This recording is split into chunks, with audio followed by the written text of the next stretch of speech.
അവൻ്റെ ഉമ്മ വിളിച്ച് സ്വിച്ച് ഇട്ടാണ് ഓഫായി. അവൻ്റെ ഉമ്മയോട് പറഞ്ഞു ഞാൻ അങ്ങോട്ട് വിളിക്കാം. ഇവർ ഈ ലൂപ്പിലാണ്. ഈ ഒരു സ്റ്റേജിന് പറയുന്നത് ആക്ച്വലി യാദർച്ഛികമായിട്ട് ഈ വീഡിയോ ആരെങ്കിലും ക്ലിക്ക് ചെയ്യുകയാണെങ്കിൽ ഈ വീഡിയോയിൽ അങ്ങനെ പറയത്തക്കത്തിലുള്ള സംഭവങ്ങളൊന്നുമില്ല. ഇത് ഞങ്ങളുടെ കൊച്ചു കമ്പനി നമ്മുടെ റാസ്തയിലുണ്ടായ ഒരു കോണ്ടന്റ് ക്രിയേറ്റർ പയ്യന് അവൻ്റെ ലൈഫിൽ നടന്ന ചെറിയൊരു ഇൻസിഡൻറ്റ് നമ്മൾ ഇങ്ങനെ പരസ്പരം സംസാരിച്ച സമയത്ത് ഓക്കെ ഇത് ഒരുപാട് ആണുങ്ങൾക്ക് എല്ലാവരും ഫേസ് ചെയ്യുന്നൊരു സംഭവമാണ്. യെസ്, അപ്പോൾ അതിനെക്കുറിച്ച് ഒന്ന് സംസാരിക്കണമെന്ന് തോന്നി. അപ്പോൾ ഞങ്ങൾ പരസ്പരം ആക്ച്വലി ഈ പറയുന്ന ഒരു ടോപ്പിക്കിനെ പറ്റി ഞങ്ങൾ എല്ലാവരും ഇരുന്ന് വട്ടത്തിലിരുന്നൊരു ചർച്ചയൊക്കെ കഴിഞ്ഞു. അപ്പോൾ ഞങ്ങൾ വിചാരിച്ചത് ഇതെന്തായാലും ഒരുപാട് പേർക്ക് കണക്ട് ചെയ്യാൻ പറ്റുന്ന കാര്യമാണ്. അപ്പോൾ അതിൻ്റെ പിന്നിൽ നമ്മൾ നോക്കി സൈക്കോളജി പരമായിട്ട് എന്താണ് ഇതിൻ്റെ മെയിൻ ഇഷ്യൂ, അതേപോലെ സയൻസ് പരമായിട്ട് എന്താണ് അതൊക്കെ കണ്ടുപിടിച്ചപ്പോഴത്തേക്ക് ചെറിയ കാര്യമാണ്, നമ്മുടെ എല്ലാവരും ആണുങ്ങളുടെ ലൈഫിൽ വരുന്ന ചെറിയൊരു കാര്യമാണ്, എല്ലാവരും കടന്നു പോകുന്നൊരു സംഭവമാണ്. അപ്പോൾ അതിനെ പറ്റിയാണ് നമ്മൾ ഇന്ന് ഇവിടെ സംസാരിക്കുന്നത്. സോ ടോപ്പിക് എന്താണെന്ന് പറയുന്നതിന് മുന്നേ നമുക്ക് ടോപ്പിക് അറിയാം. ഓക്കെ, ഞങ്ങൾ എന്താ സംഭവം എന്നുള്ളത് ആദ്യം പറഞ്ഞുതരാം. അതായത് ഇന്നലെ നമ്മുടെ ഒരു കമ്പനിയിൽ ഒരു കോണ്ടന്റ് ക്രിയേറ്റർ പയ്യനുണ്ട്, അതായത് ഞങ്ങളുടെ വീഡിയോസും കാര്യങ്ങളൊക്കെ ഷൂട്ട് ചെയ്യുന്നു. അപ്പോൾ അവനുമായിട്ട് ഞങ്ങൾ ഇന്നലെ ഇഫ്താറിന് നോമ്പ് കുറിക്കാൻ പോയി. ഞങ്ങൾ നോമ്പ് കുറിക്കാൻ പോകുന്ന സമയത്ത് നമ്മൾ ഇവിടെ തന്നെയാണ് ബർഷയിൽ അടുത്തുള്ള പള്ളിയിലാണ് ഞങ്ങൾ പോയത്. ഞങ്ങൾ ബർഷയിൽ അങ്ങോട്ട് പോകുന്ന സമയത്ത് ഫുള്ള് കാറിൽ ഫുൾ ഓണായിരുന്നു, ഫുൾ ടൈം അവൻ നല്ല വൈബിലൊക്കെ അങ്ങോട്ട് നിന്ന ആളാണ്. അവിടെ പള്ളിയിലെത്തി പള്ളി കയറുന്നതിനും ഇവനൊരു ബോട്ടിമിലാണെന്നത് ബോട്ടിമിലല്ലേ ബോട്ടിമിൽ അവൻ്റെ ഉമ്മ വിളിച്ച്. അപ്പോൾ ഇവൻ സംസാരിച്ച് ഉമ്മയായിട്ട് കുറച്ച് നേരം സംസാരിച്ച് അപ്പോഴത്തേക്കേ ആൾ പതുക്കെ ഇങ്ങനെ ഇരുന്ന് തുടങ്ങി. പിന്നെ നേരെ പോയി സ്വിച്ച് ഇട്ടാണ് ഓഫായി. അതിനു മുമ്പ് ഭക്ഷണം കഴിച്ചു, അത് നമ്മൾ ശ്രദ്ധിച്ച് പറയണം. അപ്പോൾ ഭക്ഷണം ഞങ്ങൾ കയറി നല്ല വൃത്തിയായിട്ടുള്ള മന്തിയും കാര്യങ്ങളൊക്കെ കിട്ടി. ഞങ്ങൾ ആ മന്തിയൊക്കെ കഴിച്ച് തിരിച്ചിറങ്ങിയപ്പോഴത്തേക്ക് ആൾക്ക് ആ ഒരു ഉഷാറൊന്നുമില്ല. ഇപ്പം പറഞ്ഞ എനിക്ക് ആൾ ഓഫ്. അപ്പം ഒന്നും സംസാരിച്ചില്ല. അപ്പോൾ ഇവരൊക്കെ പോയതിനു ശേഷം ഞാൻ അവൻ്റെ അടുത്ത് മാറ്റി നിർത്തി ഒന്ന് സംസാരിച്ചപ്പോഴത്തേക്കാണ് അവൻ ഇപ്പോൾ പറഞ്ഞ കണക്ക് ഇഷ്യൂ പറഞ്ഞത്. അപ്പോൾ ഇഷ്യൂ എന്താണെന്ന് പറഞ്ഞു കഴിഞ്ഞാൽ നിങ്ങൾക്ക് എല്ലാവർക്കും ഇവിടെ തൊട്ട് ഞാൻ പറയുന്ന കാര്യം കണക്ട് ചെയ്യാനായിട്ട് പറ്റും. അവൻ്റെ ഉമ്മ അവനെ ഒരു ദിവസം മുമ്പേ തലേന്നും ഒരു തവണ വിളിച്ചിട്ടുണ്ടായിരുന്നു. വിളിച്ചിട്ട് പറഞ്ഞത് മോനെ ഉമ്മാക്ക് വയ്യ, എന്തോ നടുവിൻ്റെ എങ്ങാണ്ട് പ്രശ്നമാണ്, സ്പൈൻ എങ്ങാണ്ട് ചെറിയൊരു ഇഷ്യൂ ആയതാണ്, ആരെ കാര്യമൊന്നുമല്ല എന്നാലും വയ്യാന്ന് പറഞ്ഞു. അപ്പോൾ ആ വയ്യാന്ന് പറഞ്ഞ സമയത്ത് ഇവൻ അവൻ്റെ ഉമ്മയോട് പറഞ്ഞു ഞാൻ അങ്ങോട്ട് വിളിക്കാം, മിച്ചാൻ ഞാൻ അങ്ങോട്ട് വിളിക്കാം, ഞാനൊരു വർക്കിൽ നിൽക്കുമെന്ന് പറഞ്ഞു. എന്നിട്ട് ഇവൻ്റെ ഓവർ വർക്ക് തിരക്ക് കാരണം ഇവൻ മറന്നുപോയി. നമുക്ക് എല്ലാവർക്കും സംഭവിക്കുന്ന സ്വാഭാവികമാണ്. നമ്മളെല്ലാവരും അതായത് മിക്കപ്പോഴും ഞാനിങ്ങനെ മീറ്റിങ്ങിലോട്ടൊക്കെ പോകാൻ നേരം എൻ്റെ വാപ്ചമ്മൊക്കെ വിളിക്കുന്ന സമയത്ത് ഞാൻ പറയും വാപ്പി ഞാൻ ഇപ്പോൾ താണ്ട് ഒരു തിരക്കിൽ നിൽക്കുകയാണ്, ഞാൻ അങ്ങോട്ട് വിളിക്കാം. നിനക്ക് സ്വാഭാവികമായിട്ട് ഉണ്ടാകുന്നത് നമ്മൾ ഇപ്പം മീറ്റിംഗ് എന്നുള്ളതല്ല, പല ആണുങ്ങളും അല്ലെങ്കിൽ പെണ്ണുങ്ങളായാലും പല ജോലിയിൽ നിൽക്കുന്ന സമയത്ത് നമ്മുടെ ഏറ്റവും പ്രിയപ്പെട്ടവർ വിളിക്കുന്ന സമയത്ത് നമ്മൾ പറയും ഓക്കെ അങ്ങോട്ട് വിളിക്കാമെന്ന് പറയും. പിന്നെ നമ്മളത് വിട്ടുപോകും. സംഭവം എന്തുവാ, വേറെ എന്തോ ഒരു അർജൻറ്റ് കാര്യത്തിൻ്റെ പിറകെ പോയതാണ്. അങ്ങനെ ഇതിങ്ങനെ സംസാരിച്ച സമയത്ത് അവൻ ഓഫായി. പിന്നെ അവനെ ഓണാക്കാൻ വേണ്ടി ഇവിടെ ഫുള്ള് കളിയും ബഹളവും സെറ്റപ്പും ചിരിയും കളിയൊക്കെ ആയിരുന്നു. അതെല്ലാം കഴിഞ്ഞ് ആ കളിയിൽ ഞാൻ തോറ്റ് എൻ്റെ 67 ദിർഹം പോയി. ബീലബനിന്ന് ഞങ്ങൾ കേക്കും എന്താ എൻ്റെ പേരെന്തോ ബീലബനിന്ന് ഡെസേർട്ട് മറ്റവനെ കൊള്ളി മുർഷിദ് ഞങ്ങൾ എൻ്റെ പേരെന്താന്ന് വെച്ചാൽ അമൂൽ കഷ്ടൂത്ത് അജു എന്ന സാധനം അങ്ങനെ എന്തോ ഒരു കേക്ക് 2 വാങ്ങിച്ച് ടാക്സ് ഉൾപ്പെടെ ടാക്സ് അല്ല ഡെലിവറി ചാർജ് ഉൾപ്പെടെ 67.99 ഫിൽസ് എൻ്റെ അത് നഷ്ടപ്പെട്ടു. നമ്മള് വിഷയത്തിൽ നിന്ന് പോയി അല്ല അത് പറയട്ടെ, പൈസ എൻ്റെ അല്ലേ പോയി. അപ്പോൾ അതിൽ നിന്ന് പൈസ നഷ്ടപ്പെട്ടു. ആ പൈസ നഷ്ടപ്പെട്ടതിന് ശേഷം ഞങ്ങൾ പിന്നെ ഇതാണ്ട് ഈ പോഡ്കാസ്റ്റ് എനിക്ക് അവതരിപ്പിക്കണമെന്ന് തോന്നി. അങ്ങനെ ഞങ്ങൾ കയറി വരുന്നപ്പോൾ അവതരിപ്പിക്കുകയാണ്. അപ്പോൾ സീൻ എന്താന്ന് പറഞ്ഞു കഴിഞ്ഞാൽ ഇങ്ങനെയുള്ള സീൻ എന്ന് പറയുന്നത് ജോക്സ് എപ്പാർട്ട് ഇത് കുറേ ആണുങ്ങൾ അനുഭവിക്കുന്ന ആണുങ്ങൾ നല്ല നമുക്ക് അങ്ങനെ ജെൻഡർ തിരിച്ച് പറയാനായിട്ട് നമുക്ക് പറ്റത്തില്ല, എല്ലാവരും അനുഭവിക്കുന്ന ഒരു സീനാണിത്. അപ്പോൾ ഇതിൻ്റെ സൈക്കോളജിക്കൽ ആയിട്ടുള്ളൊരു സംഭവം നമ്മൾ നോക്കിയപ്പോഴത്തേക്ക് ഈ ഒരു സ്റ്റേജിന് പറയുന്നത് ആക്ച്വലി കോഗ്നിറ്റീവ് പ്രീ ഓക്കുപ്പേഷൻ എന്നാണ് ഇതിന് പറയുന്നത്.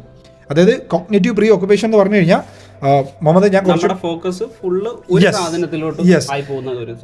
ആക്ച്വലി അത് ലൈഫിൽ സക്സസ് ആവാൻ ആഗ്രഹിക്കുന്ന ആൾക്കാർ മേ ബി ചില ആൾക്കാർക്ക് പൈസ ഉണ്ടാക്കാനായിരിക്കാം, ചില ആൾക്കാർ ഏതെങ്കിലും ഒരു പർട്ടിക്കുലർ എനിക്ക് ഇന്നൊരു ഡെസിഗ്നേഷനിൽ എത്തണം, അല്ലെങ്കിൽ ഞാൻ ഈ ഒരു പവറിൽ എത്തണം, അല്ലെങ്കിൽ എനിക്ക് ഇത്രയും ഗ്രോത്ത് വേണം, അങ്ങനെ ഒരു പർട്ടിക്കുലർ സാധനത്തിൽ തന്നെ കംപ്ലീറ്റ് ആയിട്ട് ഫുള്ള് ഫോക്കസ് ചെയ്ത് പോകുമ്പോൾ അവരുടെ തന്നെ പല പ്രധാനപ്പെട്ട ലൈഫിലെ കാര്യങ്ങളും അവർ മറന്നുപോകും. ഒബിയസ്ലി നമ്മുടെ ഉമ്മായും വാപ്പായും നമുക്ക് ഒഴിച്ചുകൂടാൻ പറ്റാത്ത ആൾക്കാരാണ്, നമ്മുടെ ഭാര്യ, നമ്മുടെ മക്കൾ, നമ്മുടെ സഹോദരങ്ങൾ.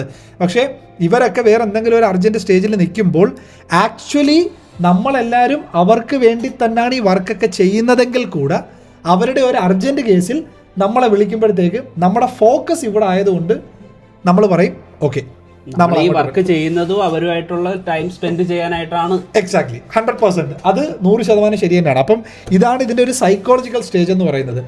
ബട്ട് ഇതിനൊരു സൊല്യൂഷൻ ഉണ്ടോ എന്ന് വെച്ചാൽ ഇതിനുള്ള സൊല്യൂഷൻ്റെ പേരാണ് ഈ വർക്ക് ലൈഫ് ബാലൻസ് എന്ന് പറയുന്നത്. ബട്ട് ആക്ച്വലി ഇതിൻ്റെ മെയിൻ സയൻസ് പരമായിട്ട് നമ്മൾ നോക്കുമ്പോഴത്തേക്ക് നമ്മളെല്ലാവരും എപ്പോഴും ഇങ്ങനെ കുറേ പ്രശ്നങ്ങളുണ്ടെന്ന് മാത്രമേ ചിന്തിക്കാറുള്ളൂ. ഇതിൻ്റെ സയൻസ് പരമായിട്ടുള്ളൊരു കാര്യം നോക്കുമ്പോഴത്തേക്ക് ഇത് നമ്മുടെ ബ്രെയിനുമായിട്ട് ഭയങ്കര കണക്റ്റഡാണ്.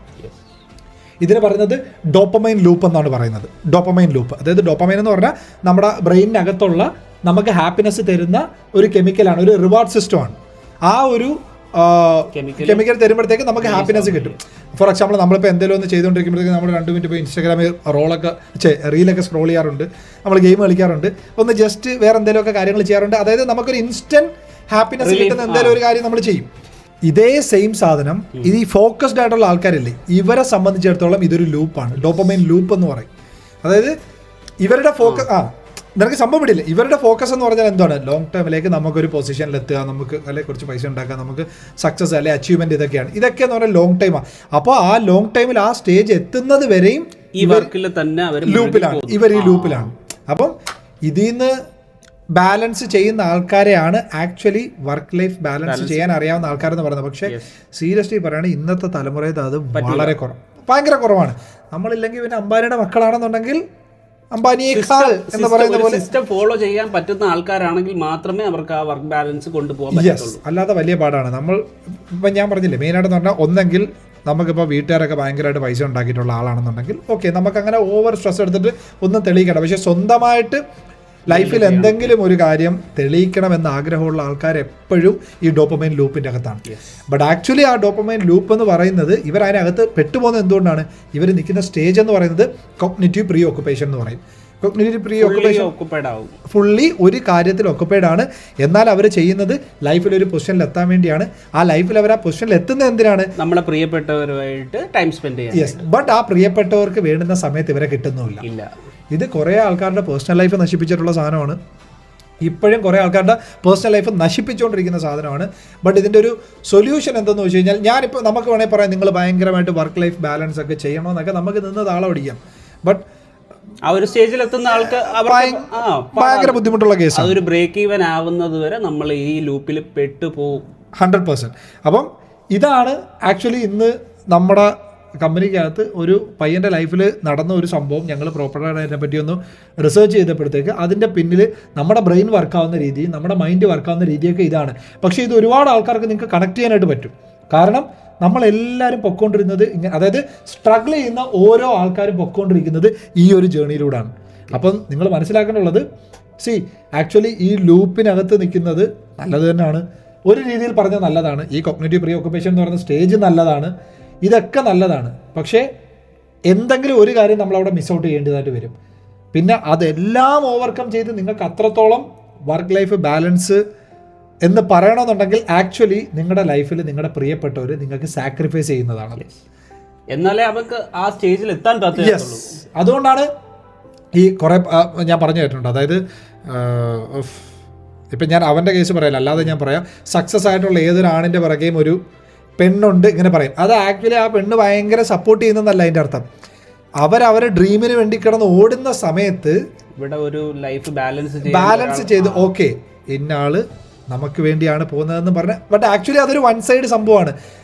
ഇതിനൊരു ആക്ച്വൽ ഒരു സൊല്യൂഷൻ ഇല്ല ഇതിന്. ഞാൻ പറയുന്നത് മനസ്സിലാവുന്നത്, അതായത് അവൻ ഓടുന്നത് അവർക്ക് വേണ്ടിയാണ്, അവർ ആ ഒരു മൊമെന്റ് എല്ലാം സാക്രിഫൈസ് ചെയ്തുകൊണ്ടിരിക്കുന്നത് അവർക്ക് ഒത്തുകൂടാൻ വേണ്ടിയാണ്. അപ്പോൾ അങ്ങനെ നല്ലൊരു പാർട്ട്ണറെ കിട്ടുക, ഇത് മനസ്സിലാക്കുന്ന ഒരു ഉമ്മായി കിട്ടുക, നല്ലൊരു വാപ്പായെ കിട്ടുക, നല്ല സഹോദരങ്ങളെ കിട്ടുക, അതൊക്കെയാണ് ആക്ച്വലി ഒരാണിനെ സംബന്ധിച്ചിടത്തോളം ഏറ്റവും ബ്ലെസ്സിങ് എന്ന് പറയുന്നത്. അല്ലാതെ വേറെ കുറേ വലിയ സംഭവമൊന്നും എനിക്ക് തോന്നുന്നില്ല. ചില കൂട്ടുകാരങ്ങനെയാണ്. നമ്മൾ ചിലപ്പോൾ വർഷത്തിൽ അവരെ ഒരിക്കലായിരിക്കും കാണുന്നത്. ബട്ട് ആ ഒരു തവണ നമ്മൾ കാണുന്ന സമയത്തും ആ ഒരു കണക്ഷൻ അതിനകത്ത് കാണും. അല്ലാതെ നമ്മൾ എല്ലാ ദിവസവും കാണുന്നവന്മാരുണ്ട്, പക്ഷെ നമുക്ക് ആ ഒരു വൈബ് കിട്ടത്തില്ല. നമുക്ക് എന്തെങ്കിലും ഒരു വിഷയം വന്നു കഴിഞ്ഞാൽ ആദ്യം വിളിക്കുന്നത് നമ്മൾ ആ വർഷത്തിൽ കാണുന്ന ഒരുത്തനെ ആയിരിക്കും. അപ്പോൾ അതൊക്കെ എന്ന് പറഞ്ഞു കഴിഞ്ഞാൽ ഈ പരസ്പരം മനസ്സിലാക്കുന്ന ഒരു സംഭവമാണ്. അപ്പോൾ ഇതിൽ ആക്ച്വലി പറഞ്ഞാൽ സൊല്യൂഷൻ ഇല്ല.